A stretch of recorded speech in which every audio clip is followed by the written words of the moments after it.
வெள்ளியும் நேத்திக்கான மார்க்கெட்ல ரொம்பவே வந்து இறங்கிருக்கு. அத பத்தி தான் இந்த வீடியோல டீடைலா வந்து பார்க்க போறோம். அண்ட் தென் ஸ்டாக் நியூஸ் நெறைய வந்திருக்கு. அத பத்தியும் டீடைலா வந்து பார்க்க போறோம். ஃபர்ஸ்ட் இங்க தங்கமும் வெள்ளியும் ஏன் இறங்குச்சு அப்படின்றத வந்து பார்த்துருவோம். இங்க சில்வர பொறுத்தவரை இங்க டாடா சில்வர் ETF, அப்புறம் இங்க ஆக்சிஸ், அப்புறம் இங்க HDFC, SBI இந்த மாதிரி சில்வர் ETF ப்ரொவைட் பண்ற எல்லா அந்த AMCஸ்மே சரி, அவங்களோட அந்த ETF எல்லாமே 21% வரைக்குமே விழுந்திருக்கு. 10%ல இருந்து 24% வரைக்கும் விழுந்திருக்கு. ஆவரேஜா 21% வந்து விழுந்திருக்கு எல்லா சில்வர் ETFமே. பின்னாடி இருக்க ரீசன் என்ன அப்படின்னா, இங்க சில்வர் ETF வந்து கொஞ்சம் டிமாண்ட்ல வந்து ட்ரேட் ஆயிட்டு இருக்கு. அண்ட் தென் இது எல்லாமே கொஞ்சம் வந்து பிரீமியம் பிரைஸ்ல வந்து ட்ரேட் ஆயிட்டு இருக்கு. இது எப்படி சொல்றாங்க அப்படின்னா, இப்ப இந்தியால ட்ரேட் ஆயிட்டு இருக்க அந்த சில்வரோட ரேட் பர் ரவுண்ட்ஸ்க்கு நம்ம எடுத்தோம் அப்படின்னா $107 பர் ரவுண்ட்ஸ் வந்து வருது. இதுவே குளோபல் லெவல்ல ட்ரேட் ஆயிட்டு இருக்கு அந்த சில்வரோட பிரைஸ் இப்ப கரண்டா இருக்கிறது எடுத்து பார்த்தோம் அப்படின்னா கூட $94 பர் ரவுண்ட்ஸ் வந்து வருது. சோ இந்த மாதிரியான சேஞ்சஸ் வந்து இருக்கு. கிட்டத்தட்ட $13 பர் ரவுண்ட்ஸ் வந்து இங்க வந்து மிஸ் ஆகுது. சோ இந்த அளவுக்கான பிரீமியம்ல நம்ம ஊர் இந்தியன் மார்க்கெட் வந்து ட்ரேட் ஆயிட்டு இருக்கு. இதுக்கு பின்னாடி இருக்க ரீசன் என்ன அப்படின்னா, இங்க அதிகமான retail investors and then other investors எல்லாருமே இங்க சில்வர் ETF போய் பணத்தை வைக்கிறாங்க. சோ அதனால பிரீமியம் பிரைஸா வந்து ஏறிட்டு போகுது. ரியல் அசெட் வேல்யூவா பார்க்கும்போது அந்த நெட் அசெட் வேல்யூவா வந்து பார்க்கும்போது அது கம்மியா தான் வந்து இருக்கணும். பட் ஆனா இங்க பிரீமியம் பிரைஸ்ல இருக்கிறது அண்ட் தென் ஃபோமோ கிரியேட் ஆன ரீசன்னால இங்க அதிகமான வேல்யூல இங்க ETF பிரைஸ் வந்து இங்க ட்ரேட் ஆக ஆரம்பிச்சிருக்கு.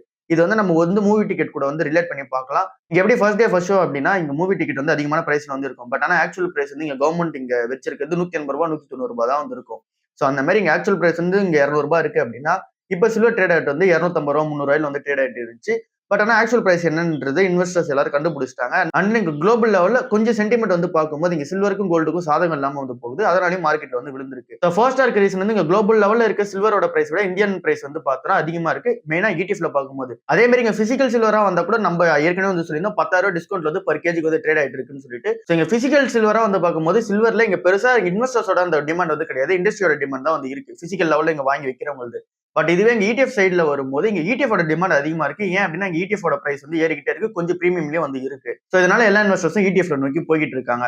அண்ட் தென் செகண்டா இருக்க ரீசன் இங்க சில்வர் விழுறதுக்கு பின்னாடி இங்க NATO கண்ட்ரிஸ் எல்லாத்து மேலயும் இங்க டாரிஃப் வந்து போட போறோம்னு ட்ரம்ப் சொல்லியிருந்தாரு. அது எல்லாமே இப்ப ஸ்டாப் பண்ணி வச்சிருக்காரு ட்ரம்ப். இங்க பிப்ரவரி 1ஆம் தேதி இந்த 10% டாரிஃப்ல ஆரம்பிச்சு 25% வரைக்கும் டாரிஃப் இன்க்ரீஸ் பண்ணணும்னு சொன்ன அந்த ட்ரம்ப் வந்து இப்போ அது எதுவுமே கிடையாது அப்படின்ற மாதிரி வந்து பேசியிருக்காரு. இது அபிஷியலான ஸ்டேட்மெண்ட் வந்து கொடுத்துட்டாரு. அண்ட் தென் இங்க மிலிட்டரி ஆக்ஷன்ஸ் வந்து இங்க கிரீன்லாண்ட்ல எடுப்போம் அப்படின்னு சொல்லியிருந்தாரு. அந்த ஒரு மிலிட்டரி ஆக்ஷன்ஸ்மே நாங்க வந்து எடுக்க மாட்டோம் அப்படின்னு சொல்லிட்டு இங்க கிளியரா வந்து சொல்லிட்டாரு. சோ மிலிட்டரி ஆக்ஷன்ஸ் கிரீன்லாண்ட்ல வந்து கிடையாது. சோ அந்த கிரீன்லாண்டோட டென்ஷன்ஸ் வந்து கொஞ்சம் வந்து முடிஞ்சிருக்கு. அதாவது இங்க வந்து கூல் ஆஃப் ஆயிருக்கு. செகண்டா வந்து இங்க டாரிஃப் இம்பாக்ட் வந்து இங்க யூரோப்பியன் யூனியன் மேல போட போறோம்னு சொன்னது இங்க கூல் ஆஃப் ஆயிருக்கு. இங்க குளோபல் லெவல்ல எல்லாருமே வந்து ஒரு அன்சர்டனிட்டி ஃபேஸ் பண்ணும்போது தான் இங்க கோல்டு சில்வரும் வந்து ஏறும். பட் ஆனா இப்ப அதுவுமே கிடையாது. சோ அந்த ஒரு ரீசனால இங்க வந்து சில்வர் வந்து விழுந்திருக்கு. அதுக்கு அடுத்த ரீசனா வந்து இருக்குது இந்த பட்ஜெட் டைம்ல சில்வருக்கான அந்த இம்போர்ட் டியூட்டி வந்து கொஞ்சம் இன்க்ரீஸ் பண்ணுவாங்க. அதாவது ஹைக் பண்ணுவாங்க அப்படின்ற எக்ஸ்பெக்டேஷன்ஸ் வந்து இருக்கு. சோ இந்த ஒரு ரீசனால எல்லாருமே ETF பக்கம் வந்து போக ஆரம்பிக்கிறாங்க. சோ இந்த மாதிரி இருக்கிற எல்லா சூழ்நிலையுமே இங்க சில்வருக்கு சாதகமா வந்து இத்தனை நாளா இருந்துட்டு இருந்தது. இப்ப அதுக்கு சாதகமா இல்லாம போன ரீசனால சில்வர் வந்து இறங்கி இருக்கு. சோ இங்க ஃபர்ஸ்ட் வந்து அந்த பிரைஸ் டிஸ்கவரியை பொறுத்தவரை இந்தியனோட பிரைஸ் வந்து கொஞ்சம் அதிகமா இருக்கு. பிரீமியம் வந்து ட்ரேட் ஆயிட்டு இருக்கும். இங்க குளோபல் லெவல்ல இருக்கிற அந்த சில்வர் பிரைஸை விட அதுவே வந்து ஒரு $13 துண்டு விடுது. அந்த ஒரு ரீசனால அது வந்து இப்ப நம்ம மேட்ச் அப் பண்ணிட்டு வந்துட்டு இருக்கோம். அதனால தான் 14 இருந்து 20% கிராஷ் ஆயிருக்கு. இங்க இந்த போர் சூழல் முடிவுக்கு வர ரீசனால இங்க கோல்டுமே இறங்கி இருக்கு. கோல்டு வந்து ஒரு 9% வந்து இறங்கி இருக்கு. சேம் இதே மாதிரி இங்க Tata and then Nippon gold ETF அப்புறம் SBI, HDFC சோ இந்த மாதிரி இருக்க கோல்டு ETF எல்லாமே ஒரு 9% வந்து இருக்கும். பட் ஆனா இதோட கிராஷ் வந்து பார்க்கும்போது கம்மியா இருக்கும். பின்னாடி இருக்க ரீசன் வந்து இது அந்த அளவுக்கான பிரீமியம்ல வந்து ட்ரேட் ஆகல. சோ இங்க எப்படி வேர்ல்ட்ல வந்து இந்த MCX இண்டெக்ஸ்ல எப்படி வந்து இங்க கோல்டு ட்ரேட் ஆயிட்டு இருக்கோ அதை ஃபாலோ பண்ணிட்டு வர மாதிரி தான் இங்க கோல்டு வந்து இங்க ETFலயும் ட்ரேட் ஆயிட்டு இருக்கு. அந்த அளவுக்கான பிரீமியம் அமௌண்ட்ல வந்து ட்ரேட் ஆகல. அண்ட் நீங்க குளோபல் லெவல்ல போர் சூழல் முடிவுக்கு வர மாதிரி இருந்தாலுமே இங்க சென்ட்ரல் பேங்க்ஸ் எல்லாருமே கோல்டு வந்து வாங்கிட்டு இருக்காங்க. அண்ட் நீங்க ரீட்டைல் இன்வெஸ்டர்ஸ் பொறுத்தல இங்க இன்ஃபிளேஷன் அகைன்ஸ்டா சேல் பண்ணணும்னு சொல்லிட்டு இன்வெஸ்டர்ஸ் வந்து வாங்கிட்டு இருக்காங்க. இந்தியன் மக்கள் மெயினா வந்து வாங்கிட்டு இருக்காங்க. இது எல்லாமே கோல்டுக்கு. இதுவே நம்ம சில்வர் பக்கம் வந்தோம் அப்படின்னா இண்டஸ்ட்ரி டிமாண்ட்காக இன்னும் பிரைஸ் எங்க ஏறிட்டு போதும்னு சொல்லிட்டு நிறைய இந்த இண்டஸ்ட்ரீஸ் எல்லாருமே வந்து சில்வரை வாங்கி வச்சு லாக்அப் வந்து பண்ணி வச்சாங்க. பட் ஆனா இப்போ அவங்க எதுவுமே பண்ண மாட்டாங்க. ஏன் அப்படின்னா இப்ப பிரைஸ் வந்து இறங்க போகுதுன்றது அவங்க நல்லாவே தெரியும். ஏன் அப்படின்னா இந்த போர் சூழல் வந்து இன்னும் கொஞ்சம் முடிவுக்கு வந்த ரீசனால. சோ அதனால கொஞ்சம் வெயிட் பண்ணி பார்த்துட்டு அவங்க எல்லாருமே இண்டஸ்ட்ரி டிமாண்ட் பொறுத்து வாங்குவாங்க. இப்ப ரீட்டைல் இன்வெஸ்டர்ஸ் பொறுத்தவரை இங்க பிசிக்கலா யாரும் வாங்க மாட்டாங்க. ஃபுல்லாவே ETF பக்கம் தான் போக ஆரம்பிக்கிறாங்க. சோ அந்த ETFமே இப்போ கொஞ்சம் அந்த கிராஷ் வந்து நடக்க ஆரம்பிச்சிருக்கு. பின்னாடி இருக்க ரீசன் வந்து அதை வந்து கரெக்டா வந்து மேட்ச் பண்ணலாம். அந்த ட்ராக்கிங் எரர் வந்து இருக்கு. சோ இது எல்லாமே வந்து இங்க சில்வர் ETFக்கு வந்து இப்ப சாதகமா இல்லாத மாதிரி தான் இருக்கு. சோ அந்த பிசிக்கல் சில்வருக்குமே இது வந்து சாதகமா இல்லாத மாதிரி தான் இருக்கு. அங்கேயுமே ஒரு டிஸ்கவுண்ட்ல தான் ட்ரேட் ஆயிட்டு இருக்கு.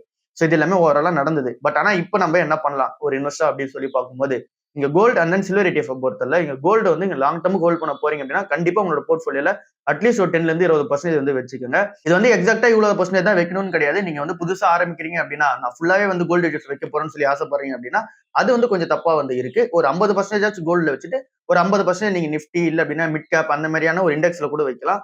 இல்ல அப்படின்னா நீங்க ஸ்டாக்ஸ்ல கூட வைக்கலாம். சோ இது வந்து புதுசா வரவங்கன்னு கிடையாது. இது யாரா இருந்தாலும் சரி எல்லா இன்வெஸ்டர்ஸுமே அட்லீஸ்ட் ஒரு 50% கோல்டுல வைக்கிறீங்க அப்படின்னா திரும்ப ஒரு 50% வந்து ஈக்விட்டிஸ்ல வந்து வைங்க. அதுதான் பெட்டரா வந்து இருக்கும். பட் ஆனா நம்ம மினிமமா வைக்க வேண்டியது ஒரு 10% வச்சா போதுமான அளவா வந்து இருக்கு. இல்ல நான் ஃபுல்லாவே வந்து ஸ்டாக்ஸ்ல தான் வச்சிருக்கேன். நான் என்ன மாதிரியான அப்ரோச் வந்து எடுக்குதுன்னு கேட்கறவங்களுக்கு 10% மட்டும் ஆட் பண்ணுங்க. அண்ட் தென் ஏற்கனவே ஸ்டாக்ஸ் அண்ட் தென் கோல்டு இந்த ஒரு ரேஷியோல மெயின்டைன் பண்ணிட்டு இருங்க. அப்படியே வந்து மெயின்டைன் பண்ணுங்க.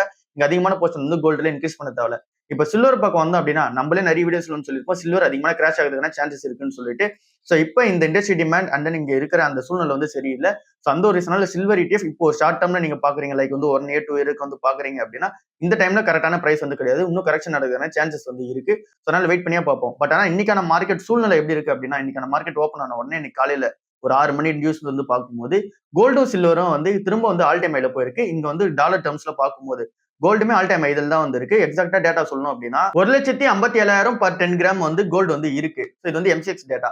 இதே நம்ம சில்வர் பக்கம் வந்தோம் அப்படின்னா 3,35,000 பர் கேஜி வந்து இருக்கு. இது சில்வர் டேர்ம்ஸ்ல. சோ இது வந்து ஆல் டைம் ஹைல தான் வந்து இருக்கு. இங்க எம்சிஎக்ஸ் குளோபல் லெவல்ல பார்க்கும்போது. சோ இந்த ஒரு சூழ்நிலையை வச்சு பார்க்கும்போது இன்னும் கோல்டு அண்ட் சில்வர் ரேலி இருக்குதுன்னா சான்சஸ் ஹெவியா தான் வந்திருக்கு. சோ ஆனாலுமே நம்ம வந்து சில்வர் பக்கம் கொஞ்சம் கான்ஷியஸாவே வந்து இருப்போம். கொஞ்சம் வெயிட் பண்ணியா பார்ப்போம். இல்ல நான் வந்து லாங் டர்ம் பர்பஸ்க்காக தான் ஓன் பண்ண போறேன் அப்படின்னா நீங்க கோல்ட தாண்டி உங்களுக்கு சில்வர் வேணும் அப்படின்னா அதை நீங்க வந்து யோசிச்சு தான் பார்க்கணும். இன்னும் அந்த ட்ராக்கிங் எரர் அப்படியே தான் வந்து இருக்கு. சோ அதாவது இப்ப நம்ம சொன்னோம்ல பிரைஸ் குளோபல் லெவல்ல ட்ரேட் ஆகிற பிரைஸோட நம்ம ஊர்ல வந்து $13 எக்ஸ்ட்ரா வந்து ட்ரேட் ஆயிட்டு இருக்கு. சோ அதை பார்த்து என்ன எதுனா கன்சிடர் பண்ணுங்க. நான் சில்வர் பக்கம் வந்து போகல, கோல்டு டிஃப்ல மட்டும் தான் இருக்கேன். சில்வர் என்னதான் ரேலி தந்தாலுமே என்னதான் நம்ம மிஸ் அவுட் பண்ற மாதிரி நம்ம ஃபீல் பண்ணாலுமே இந்த ஃபோமோவால தான் ஒரு $13 எக்ஸ்ட்ரா வந்து பிரீமியம்ல ட்ரேட் ஆயிட்டு இருக்கு. பட் ஆனா அது வந்து கூல் ஆஃப் வந்து நடக்கும். எப்ப இந்த மாதிரியான சடன் கரெக்ஷன் நடக்கும்ன்றது யாருக்குமே தெரியாது. பட் ஆனா நடக்கும்போது அதிகமான இங்க வழி வந்து இங்க சில்வர் பக்கம் தான் வந்து இருக்கும். சோ அதனால பார்த்தே கன்சிடர் பண்ணுங்க. ராபர்ட் கியோசாகியும் அதை தான் வந்து சொல்றாரு. சில்வர் பிரைஸும் ஏறும், கோல்டு பிரைஸும் வந்து ஏறும். பட் ஆனா கிராஷ் நடக்கும்போது சில்வரோட பிரைஸ் கிராஷ் வந்து இங்க அதிகமா வந்து நடக்கும் கோல்டோட கிராஷ் விட அப்படின்னு சொல்லிட்டு அவரும் சொல்லியிருந்தாரு. நிறைய இன்வெஸ்டர்ஸும் அதை தான் சொல்றாங்க. அதனால நம்ம அதை பார்த்தே டிசைன் பண்ணுவோம். சோ சில்வரை பொறுத்தல நீங்க எப்ப கன்சிடர் பண்ணலாம் அப்படின்னா இங்க குளோபல் லெவல்ல அந்த இண்டஸ்ட்ரி டிமாண்ட்காக கரெக்டா வந்து இருக்கு. அந்த நீங்க ரீட்டைல் இன்வெஸ்டர்ஸ் பொறுத்தல எல்லாருமே ப்ராஃபிட் புக்கிங் வந்து பண்ண ஆரம்பிப்பாங்க. அப்போ வந்து இங்க சில்வரோட அந்த ETF டிமாண்ட் வந்து குறைய ஆரம்பிக்கும். சோ அந்த டைம்ல நீங்க கன்சிடர் பண்றது பெட்டராவே வந்திருக்கும். இப்போ என்ன ரீசன்லாம் கன்சிடர் பண்றதுக்கு கொஞ்சம் கான்ஷியஸா இருக்கு அப்படின்னா 2025 இன்வெஸ்ட்மெண்ட் பண்ண ஆரம்பிச்சிட்டாங்க. அங்க இருந்து 150% வந்து ஏறிடுச்சு. சோ இங்க ஃபோமோலயே வந்து ஏறிட்டே வந்துருச்சு. சோ அதனால திரும்ப ஒரு கரெக்ஷன் நடக்குதுன்னா சான்சஸ் இருக்கு. அதனால வெயிட் பண்ணி பார்த்துட்டு கன்சிடர் பண்றது பெட்டரா வந்து இருக்கு. சோ கோல்டு ETF வாங்கணும் அப்படின்னா என்ன கோல்டு ETF வந்து கன்சிடர் பண்ணலாம். டாடா கோல்டு ETF வந்து ₹14 வந்து ட்ரேட் ஆயிட்டு இருக்கு. அந்த டாடா கோல்டு ETF சூப்பரா தான் வந்து இருக்கு.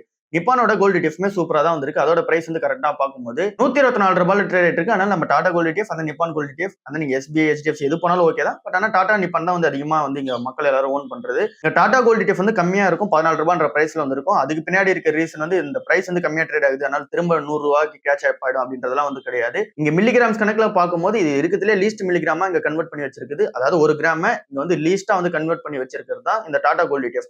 அதனால தான் அந்த பிரைஸ். அதே வந்து இங்க அடுத்த லெவல்ல இருக்குது. இங்க நிப்பான் கோல்டு ETF வந்து இருக்கு. சோ அதனால அது அந்த பிரைஸ்ல வந்து இருக்கு. சோ இங்க ₹14 இங்க கோல்டு ETF வந்து இருக்கு. அந்த நீங்க ₹140 இருக்கு. இங்க ₹8,000 ₹9,000 இங்க வந்து கோல்டு ETF வந்து இருக்கு.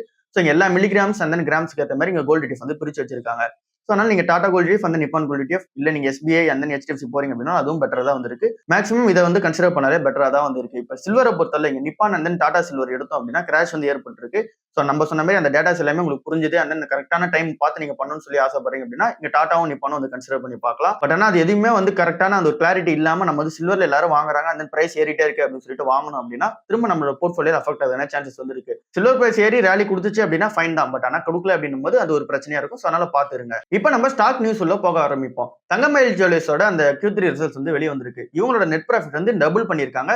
₹48 கோடி போன வருஷம் வந்து பண்ணாங்க. இப்ப ₹100 கோடி மேல வந்து பண்ணிருக்காங்க. சோ நெட் ப்ராஃபிட் டபுள் ஆயிருக்கு. ரெவன்யூ ₹1,100 கோடி பண்ணிருந்தாங்க. இப்ப ₹2,400 கோடி பண்ணிருக்காங்க. சோ இதுவுமே 100% மேல வந்து ரெவன்யூ அப் ஆயிருக்கு. என்னதான் இங்க கோல்டு பிரைஸ் அதிகமா இருந்தாலுமே இங்க ஃபெஸ்டிவல் அப்புறம் வெட்டிங் சீசன்னால இங்க கோல்டு வந்து வாங்கிட்டு தான் இருக்காங்க மக்கள் பொறுத்த அளவுல. கோல்டு ஜுவல்லரியோட சேல்ஸ் மட்டும் இந்த கம்பெனில 32% ஏறி இருக்கு. சில்வரோட சேல்ஸ் பொறுத்தல 41% வந்து ஏறி இருக்கு. டைமண்டோட சேல்ஸ் பொறுத்தல 46% ஏறி இருக்கு. சோ இங்க gold products and then silver product and then diamond product பொறுத்தல கோல்டு விட இங்க சில்வரும் டைமண்டும் வந்து அதிகமான சேல்ஸ் வந்து கொடுத்துருக்காங்க. சோ இங்க கோல்டோட பிரைஸ் அதிகமாகி அங்க ஒரு சேல்ஸ் வால்யூம் டிராப்ல இருந்தாலும் அதர் ப்ராடக்ட்ஸ் எல்லாமே சூப்பரா பெர்ஃபார்மன்ஸ் பண்ண ஆரம்பிக்கும். அந்த ஒரு ரீசனா தங்கமயிலுக்கு ஒரு பேலன்ஸ்டான ஒரு ரெவன்யூ வந்து கிரியேட் பண்ணி கொடுத்துருக்கு. சோ இந்த கம்பெனி அவங்க கோல்டு இன்வென்டரியை ஃபுல்லா வந்து ஹெட்ஜ் பண்ணிட்டாங்க. சில்வரை பொறுத்தல 1/3 வந்து இங்க ஹெட்ஜ் பண்ணி வச்சிருக்காங்க. அதாவது இப்ப இருக்க பிரைஸ்க்கு லாக் பண்ணி வச்சிருக்காங்க. ஃபியூச்சர் பிரைசஸ் ஏறினாலுமே இப்ப இருக்க பிரைஸ்க்கு அவங்க லாக் பண்ணி வச்சிருக்க முடியும். சோ இது எல்லாமே தங்கமயிலுக்கு ஒரு பிளஸ் பாயிண்டா தான் வந்து இருக்கு இந்த ரிசல்ட்ஸ் பொறுத்தல. பட் ஆனா மார்க்கெட்ல 4.5% இறக்கி இருக்காங்க. பின்னாடி இருக்க ரீசன் வந்து இந்த அளவுக்கான ரிசல்ட்ஸ் கொடுத்தாலுமே அதுக்கான வேல்யூஷன் வந்து மேட்ச் பண்ணப்படல. சோ அதனால வந்து இறக்கிருக்காங்க. நம்மளுமே வெயிட் பண்ணியே பார்ப்போம். இங்க கரெக்டான பிரைஸ் வரும்போது கன்சிடர் பண்ணிப்போம். Zydus லைசன்சஸ் வந்து டிஸ்டா அப்படின்னு சொல்லிட்டு ஒரு ப்ராடக்ட் வந்து லான்ச் பண்ண போறாங்க. இது இந்த கம்பெனிக்கு ஒரு பெரிய பிளஸா வந்து இருக்க போகுது. அது என்னன்னு சொல்லி டீடைலா வந்து பார்ப்போம். இங்க Zydus லைசன்சஸ் கம்பெனி ஃபர்ஸ்ட் டைமா ஒரு பயோசிமிலர் வந்து லான்ச் பண்ண போறாங்க. எதுக்கு அப்படின்னா நிவோலுமாப்க்கு ஒரு பயோசிமிலர் வந்து லான்ச் பண்ண போறாங்க. இந்த நிவோலுமாப்ன்ற ட்ரக் வந்து எதுக்காக யூஸ் பண்றது அப்படின்னா இங்க கேன்சர் ட்ரீட்மெண்ட்க்கு அகைன்ஸ்டா செயல்படுறதுக்காக யூஸ் பண்ணப்படுறது. இம்யூனோதெரபின்னு சொல்லுவாங்கல்ல, சோ அதுக்கு அகைன்ஸ்டா யூஸ் பண்ணப்படுறது. சோ இது வந்து இங்க கேன்சர் ட்ரீட்மெண்ட் பொறுத்தவரை இங்க நெக் அண்ட் தென் ஹெட் அப்புறம் வந்து இங்க லங்ஸ் இந்த இடத்துல இங்க கேன்சர் வந்து வருது அப்படின்னும் போது இந்த ட்ரக் வந்து யூஸ் பண்ண ஆரம்பிப்பாங்க. இந்த ஒரு நிவாலிமாப் ட்ரக் வந்து எந்த மாதிரியான ஒரு பிளஸா இருக்கும் அப்படின்னா இப்போ இவங்க லான்ச் பண்ண போற பிரைஸ் வந்து ரொம்ப காம்படிட்டிவான பிரைஸ் வந்து லான்ச் பண்ண போறாங்க. மேசிவான பிரைஸ் கட்டா வந்து இருக்க போகுது. இங்க ஒரிஜினல் ட்ரக்கோட பிரைஸ் வந்து இங்க 1 லட்ச ரூபாய் வரைக்குமே இங்க வந்து போகுது. 21,500 ரூபாய் ஸ்டார்ட் பண்ணி 1 லட்ச ரூபாய் வரைக்குமே இந்த பிரைஸ் ரேஞ்ச் வந்து போகுது. இது வந்து இந்த பிஎம்எஸ்ன்ற ஒரு கம்பெனி வந்து வச்சிருக்காங்க அந்த ஒரிஜினல் ட்ரக்கை பொறுத்தளவுல. பட் ஆனா இப்ப Zydusஓட இந்த திஸ்டான்ற பிராண்ட் வந்து எவ்வளவு லான்ச் பண்ண போறாங்க அப்படின்னா 40 mg வந்து 14,000 ரூபாய்க்கும் அந்த நீங்க 100 mg வந்து இங்க 29,000 ரூபாய்க்கு லான்ச் பண்ண போறாங்க. இது ஒரு மேட்சான பிரைஸ் கட்டா வந்து இருக்க போகுது. பட் ஆனாலுமே இங்க கோர்ட் என்ன சொல்லிருக்காங்க அப்படின்னா டெல்லி கோர்ட் வந்து என்ன சொல்லிருக்காங்க அப்படின்னா நீங்க வந்து இந்த பேட்டன்ட் எக்ஸ்பைரி வந்து மே மாசம் வந்து முடியுது. அதுக்கப்புறமா நீங்க வந்து லான்ச் பண்ணிக்கலாம். ஆனாலுமே அந்த சேல்ஸ் ரெக்கார்ட் எல்லாமே நீங்க வந்து ஸ்டோர் பண்ணி வச்சுட்டு வாங்க. ஏன் அப்படின்னா பிஎம்எஸ் லேட்டரா ஜெயிச்சாங்க அப்படின்னா அவங்களுக்கு அதுக்கான அந்த ஒரு பேமெண்ட் வந்து தரணும் அப்படின்ற மாதிரி வந்து சொல்லி வச்சிருக்காங்க. அதாவது ஒரு காம்பன்சேஷன் வந்து கொடுத்து அனுப்புவாங்க. பட் ஆனா இப்போதைக்கு பப்ளிக் இன்ட்ரெஸ்ட்காக நீங்க வந்து செல் பண்ணிக்கலாம் அப்படின்றத சொல்லியிருக்காங்க. சோ இது Zydus லைசன்ஸ்க்கு ஒரு பெரிய அப்டேட் தான் இருக்கு. இதுல இருந்து ரெவன்யூ வந்து இங்க கிரியேட் பண்ணி கொடுக்கும். ஆன்காலஜி சம்பந்தமான அந்த ஒரு பயோசிமிலர்ஸ்ல இந்த கம்பெனி வந்து மூவ் பண்ண ஆரம்பிச்சிருக்காங்க. டாக்டர் ரெட்டி நிறுவனம் நேத்திக்கான மார்க்கெட்ல ஒரு 6% வந்து ஏறி இருக்கும். இதுக்கு பின்னாடி இருக்க ரீசன் என்ன அப்படின்னு சொல்லிட்டு பார்ப்போம். இங்க Q3 ரிசல்ட்ஸ் பொறுத்தவரை இங்க நெட் ப்ராஃபிட் விழுந்தாலுமே பட் ஆனா இங்க அனலிஸ்ட் எக்ஸ்பெக்ட் பண்ணதை விட அதிகமான ரிசல்ட் வந்து கொடுத்திருந்தாங்க. நல்ல ஒரு ப்ராஃபிட் வந்து கொடுத்திருந்தாங்க. சோ அந்த ஒரு ரீசனால மார்க்கெட்ல ஏத்தாங்கன்னு கேட்டீங்க அப்படின்னா அதை விட இன்னொரு ரீசன் வந்து இருக்கு. அது என்ன அப்படின்னா இந்த ஜெனரிக் வெர்ஷன் ஆஃப் இந்த ஒசிம்பிக் ட்ரக் வந்து லான்ச் பண்ண போறாங்க. இது மார்ச் மாசம் வந்து லான்ச் பண்ண போறதா சொல்லியிருக்காங்க. இந்த செமகுலேட்டட் ட்ரக்ஸ் எல்லாம் இவங்க லான்ச் பண்ண போறாங்கன்னு சொல்லிட்டு நம்ம ஏற்கனவே தெரியும். இதோட பேட்டன்ட் எக்ஸ்பைரி வந்து இங்க மார்ச் 21 அன்னைக்கு நடக்க போகுது. அதுக்கப்புறமா மார்ச் மந்த்லயே வந்து இங்க இந்தியாவிலுமே அந்த ஒசிம்பிக் ட்ரக் வந்து லான்ச் பண்ற பிளான் இருக்காங்க. அதோட generic version of drug launch பண்ற பிளான்ல வந்து இருக்காங்க. ஃபர்ஸ்ட் இயர்லயே 12 மில்லியன் பென்ஸ் வந்து லான்ச் பண்ண போறாங்க. இது வந்து டாக்டர் ரெட்டிக்கு ஒரு பெரிய பிளஸா தான் இருக்கு. இவங்க மோனோபோலியா இந்தியால வந்து லான்ச் பண்ண போறாங்க. ஏற்கனவே அதர் கண்ட்ரீஸ்லாம் லான்ச் பண்ணலாம்னு சொல்லிட்டு ஒரு அப்ரூவல் வந்து கிடைச்சிருக்கு. அதர் கண்ட்ரீஸ்ல லான்ச் பண்றதுக்காக வெயிட் பண்ணிட்டு இருக்காங்க. இங்க கனடால வெயிட் பண்ணிட்டு இருக்காங்க. மே மாசம் வந்து இதுக்கான அப்ரூவல் கிடைச்சிரும் அப்படின்ற ஒரு டிசிஷன்ஸ் வந்து போயிட்டு இருக்கு. அப்புறம் இங்க டர்க்கி பிரேசில்லயும் வெயிட் பண்ணிட்டு இருக்காங்க. இந்தியால இப்ப மார்ச் மாசம் வந்து லான்ச் பண்ண போறாங்க. சோ எல்லா மெட்ரிக்ஸுமே இங்க டாக்டர் ரெட்டிக்கு ஒரு சாதகமா இருக்கு. ரீசனால இங்க ரெவில்மெட்டோட சேல்ஸ் இங்க காம்பன்சேட் பண்றதுக்காக இந்த ஒசிம்பிக்கோட generic version of drug launch பண்ண போறாங்க. சோ இது எல்லாமே இங்க இந்த கம்பெனிக்கு ஒரு பெரிய பிளஸ் பாயிண்டா இருக்கும்னு சொல்லிட்டு மார்க்கெட்ல ஏத்திருக்காங்க. சோ இந்த ஸ்டாக்கை இந்த டைம்ல கன்சிடர் பண்றது பெட்டரா தான் வந்திருக்கு. ஸ்டாக் பி வந்து 17ல தான் வந்திருக்கு. இந்த ஸ்டாக்கை இப்ப பெட்டரா வந்து கன்சிடர் பண்ணிட்டே போவோம். Zydus லைசன்சஸ்மே நம்ம கன்சிடர் பண்ணுவோம். அதுமே பெட்டரான வேல்யூஷன்ஸ் தான் வந்து இருக்கு. அதையுமே நம்ம கன்சிடர் பண்ணிட்டு போவோம். மார்க்கெட்ல ஆனாலும் இந்த ஷேர்ஸ் இறக்குறாங்க அப்படின்னா பேட் நியூஸ் எதுவுமே கிடையாது. பட் ஆனாலும் மார்க்கெட்ல இறக்குறாங்க அப்படின்னும் போது நம்ம வந்து கன்சிடர் பண்ணிட்டே போவோம். இந்தியன் பேங்கோட Q3 ரிசல்ட்ஸ் வந்து வெளியே வந்திருக்கு. நெட் ப்ராஃபிட் சூப்பரா வந்து பண்ணிருக்காங்க. 7% வந்து ஏறி இருக்கு. நெட் இன்ட்ரெஸ்ட் இன்கமும் 7% மேல வந்து ஏறி இருக்கு. ப்ரீ ப்ரொவிஷனிங் ஆப்பரேட்டிங் ப்ராஃபிட்டுமே ஒரு 5.8% வந்து ஏறி இருக்கு. கிராஸ் என்பிஏ நெட் என்பிஏ எல்லாமே சூப்பரா வந்து குறைச்சிருக்காங்க. ப்ரொவிஷன்ஸ்மே இந்த கம்பெனி வந்து குறைச்சிருக்காங்க. அட்வான்சஸ் டெபாசிட்ஸ் எல்லாமே வந்து இந்த கம்பெனி சூப்பரா வந்து பண்ணிருக்காங்க. சோ எல்லா மெட்ரிக்ஸுமே இந்த இந்தியன் பேங்க் நல்லா தான் வந்து இருக்கு. இந்த டைம்ல இந்த ஸ்டாக்கை கன்சிடர் பண்ணலாமா அப்படின்ற கேள்விக்கான ஆன்சர் வந்து இப்ப இங்க கரண்டா இருக்க பிரைஸ் டு புக் வந்து 1.5 வந்து இருக்கு. யூனியன் பேங்க் இதை நம்ம எடுத்து பார்த்தோம் அப்படின்னா 1ல வந்து இருக்கு. சோ இங்க யூனியன் பேங்க் பெட்டராவே வந்து இருக்கு. நீங்க ஒரு பிஎஸ்சி ஸ்டாக்கா வந்து ஒரு பேங்க்ல கன்சிடர் பண்றீங்க அப்படின்னா இந்தியன் பேங்க் 1.5ல இருக்கு. ரீசனால கொஞ்சம் காஸ்ட்லியரா வந்து இருக்கு. சோ அதனால நீங்க பார்த்து கன்சிடர் பண்ணுங்க. பந்தன் பேங்கை நிறைய பேர் கன்சிடர் பண்ணலாமா அப்படின்னு சொல்லி கேட்டுட்டு இருந்தீங்க. பட் ஆனா நம்ம கன்சிடர் பண்ண வேணாம்னு சொல்லியிருப்போம். இப்ப இருக்க பிரைஸ் டு புக் வந்து இப்போ 1 கீழ தான் வந்து ட்ரேட் ஆயிட்டு இருக்கு. 0.9 தான் வந்து பிரைஸ் டு புக்கா இருக்கு. பட் ஆனாலும் கன்சிடர் பண்ண வேணாம். ஏன்னா இப்ப இருக்கிற அந்த பிரைஸ்க்கு வந்து இங்க ஜஸ்டிஃபை பண்ற மாதிரி தான் ஏற்கனவே வந்து இருக்கு. இங்க ஃபியூச்சர் growth வந்து அளவுக்கு பெருசா இருக்கமே தெரியலன்னு சொல்லியிருந்தோம். இப்ப இந்த கம்பெனியோட Q3 ரிசல்ட்ஸ் வந்து வெளிய வந்திருக்கு. அதுல நெட் ப்ராஃபிட்டா வந்து 206 கோடி ரூபாய் தான் பண்ணிருக்காங்க. இது வந்து டிராப்ல தான் வந்திருக்கு. 51% இயர் ஆன் இயர் பேசிஸ்ல டிராப்ல தான் வந்திருக்கு. போன வருஷம் 397 கோடி ரூபாய் வந்து நெட் ப்ராஃபிட் வந்து பண்ணிருந்தாங்க. அதுல ஒன் டைம் கெயினா வந்து கிடைச்சது. பட் ஆனாலுமே 397 கோடி ரூபாய் பண்ணிருந்தாங்க. அட்லீஸ்ட் இந்த வாட்டி எக்ஸ்பெக்ட் பண்ணதுமே அது 300 கோடி ரூபாய்க்கு எக்ஸ்பெக்ட் பண்ணாங்க. பட் ஆனா இந்த பேங்க் அந்த அளவுக்கான நெட் ப்ராஃபிட் வந்து கொடுக்கல. நெட் இன்ட்ரெஸ்ட் இன்கம் தான் ஒரு பேங்க் கோரான இன்கமா இருக்கு. அந்த இன்கமே 4.5% வந்து இயர் ஆன் இயர் பேசிஸ்ல வந்து இறங்கி இருக்கு. நெட் இன்ட்ரெஸ்ட் மார்ஜின் சூப்பரா வந்து மெயின்டைன் பண்ணிருக்காங்க. பட் ஆனா இன்கம் வந்து பெருசா வரல. அதர் இன்கம் பொறுத்தவரை 38% வந்து டிராப் ஆயிருக்கு. இதுவும் இயர் ஆன் இயர் பேசிஸ்ல இந்த ஃபீஸ் கமிஷன் எல்லாம் வாங்குவாங்கல்ல, சோ இதுமே ஒரு 38% வந்து டிராப் ஆயிருக்கு. அசெட் குவாலிட்டி இங்க வந்து ஸ்லைட்டா இம்ப்ரூவ்மெண்ட் பண்ணிருக்காங்க. Deposits and then loan growth எல்லாமே கொஞ்சம் வந்து ஏறி இருக்கு. பட் ஆனாலும் இந்த ஸ்டாக் இந்த மாதிரியான ஒரு பிரஷர்ல வந்திருக்கு. அதனால கன்சிடர் பண்ண வேணாம்னு சொல்லியிருந்தோம். சோ இதுதான் இன்னைக்கான ஓவரால் மார்க்கெட் நியூஸா வந்திருக்கு. சோ இங்க கோல்ட் அண்ட் தென் சில்வர் அதுல கரெக்டான ஒரு பொசிஷன் வந்து கரெக்டா வைங்க. அந்த நீங்க டாக்டர் ரெட்டி அந்த Zydus பொறுத்தல நம்ம இந்த அப்ரோச் வந்து எடுப்போம். இங்க மார்க்கெட்ல இறக்குனாங்க அப்படின்னா 1 2 மாதிரி கன்சிடர் பண்ணிட்டே போவோம். ரெண்டுமே இந்த கரெக்டான வேல்யூஷன்ஸ் தான் வந்து இருக்கு. சோ அடுத்த வீடியோல சந்திப்போம். பாய்.